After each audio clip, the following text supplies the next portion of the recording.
Doctor Zakir Naik একক কণ্ঠে গোটা পৃথিবীব্যাপী আজকে হকের দাওয়াত চলছে।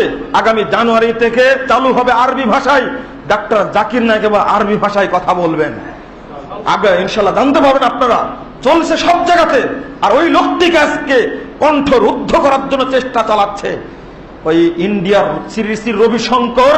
আর বাংলাদেশের মুসলমানরা শ্রী শ্রী রবিশঙ্কর বন্ধ করে দিয়েছে, পিস কনফারেন্স বন্ধ করে দিয়েছে। ইন্ডিয়ার পিস কনফারেন্স হয় না শ্রী শ্রী রবিশঙ্করের সাথে। আর আমাদের দেশে যারা জাকির নায়েকের কণ্ঠরোধ করতে চাতে, এই উভয়ের মধ্যে কোনো পার্থক্য আছে? কি পার্থক্য থাকলো? আমি বলি, জাকির নায়েককে জুকার নায়েক বলে গালি দেন। 30 বছর যাবৎ খুতবা দিচ্ছেন আপনি, একজন বেনামাজিকে আপনি নামাজি বানাতে পারেন না।